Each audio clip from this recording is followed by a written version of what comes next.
As we're, of course, be discussing the big news today coming out of England. Wesley Fofana looks like he's on his way from Leicester to Chelsea for a reported €70 million plus add-ons. Quite the investment for the 21-year-old. Craig, we know for a while, obviously, he wanted to move.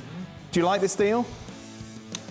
I like the player, but it's been so long since I've seen him play regular because he had a broken leg or a broken ankle, bad injury.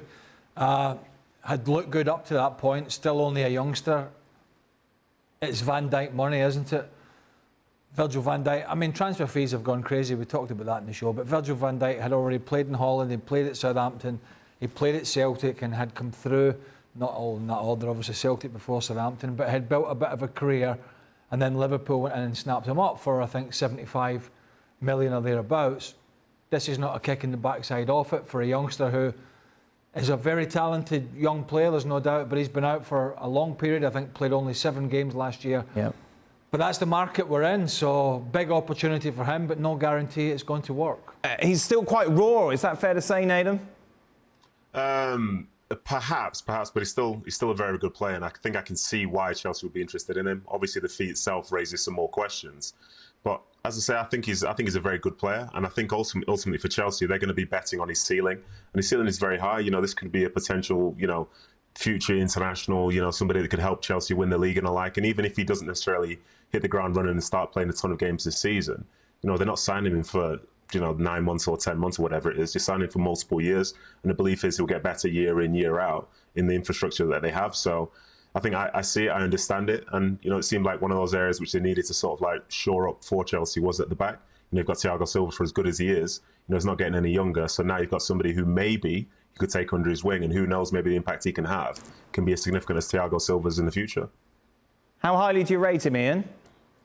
Well, I think he's very gifted. He's quick across the ground. He's alert for a defender. He's very well regarded in the game. As Craig said, he had that very bad injury which kept him out for a long time. But Chelsea need to sign top quality defenders because they've lost Rudiger and they've lost Christensen, and Thiago Silva's not getting any older. But this is kind of part of a scattergun approach, I think, by Chelsea. I think they might be even busier in the next few days as well. They seem close to signing Aubameyang, and they seem pretty close to signing Anthony Gordon from Everton as well. So keep watching this window. How much of a game changer, Shaq, is this signing with regards to Chelsea's prospects this season? Well, we'll have to wait to find out. I think I'm like everybody else. I think Fofana is a wonderful talent. But I like Craig. I'm not going to cast any dispersions as far as the transfer fee goes. None of it seems to make any kind of sense. If you get 10 years out of Fofana, then yes, the money's worth it. But just in terms of pure talent and who Chelsea need, I think it's a significant step in the right direction. They've wanted to bring a centre-back in, and while I understand what Ian is saying, I think this is less scattergun than some of the other Chelsea signings we've seen so far. But we have to see how he fares and how he fits into this Chelsea lineup.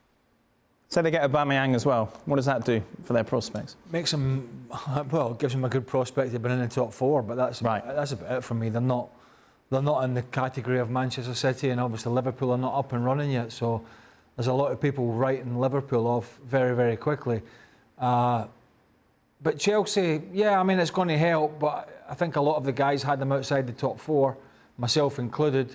But another centre-half and potentially a striker, I think it could possibly be the difference, but it'll be a tight run race with Arsenal and Tottenham, in my opinion. Yeah.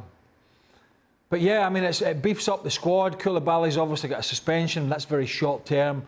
Cucurella is a good player, but he was 60-odd million. I bet when they phoned him and said, they're paying 60 million for me, even he must have said, you must be nuts. That's the way the transfer market is.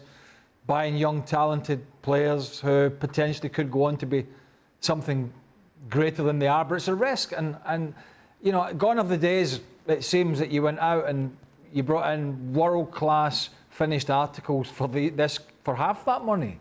I just can't make head nor tail of this transfer market. I say it every time I come on the show, but it's driven by the way the Premier League is now, the way the clubs do the business.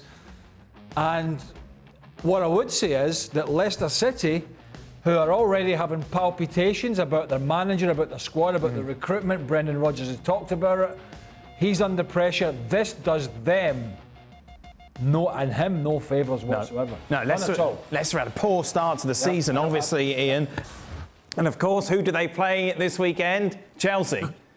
Yeah, and Fofana, of course, won't be playing. That has already been decided. He didn't play last week either because his mind wasn't in the right place. Apparently, he didn't really want to train with the Leicester team, so Brendan Rodgers took the only decision there. So that move looks very, very imminent, doesn't it? Yeah, I think Leicester City, that's boiling out to be quite a story there because they've let in 8 goals already. You wonder what goes on the training ground there because last season they couldn't stop leaking goals, especially from set pieces, and that's carried on at the start of this season, and they seem to be in a bit of a financial hole in terms of going out and getting players, and they've got Newcastle knocking on the door wanting Maddison as well as the imminent Fofana departure, so it doesn't look great for Leicester just at the moment.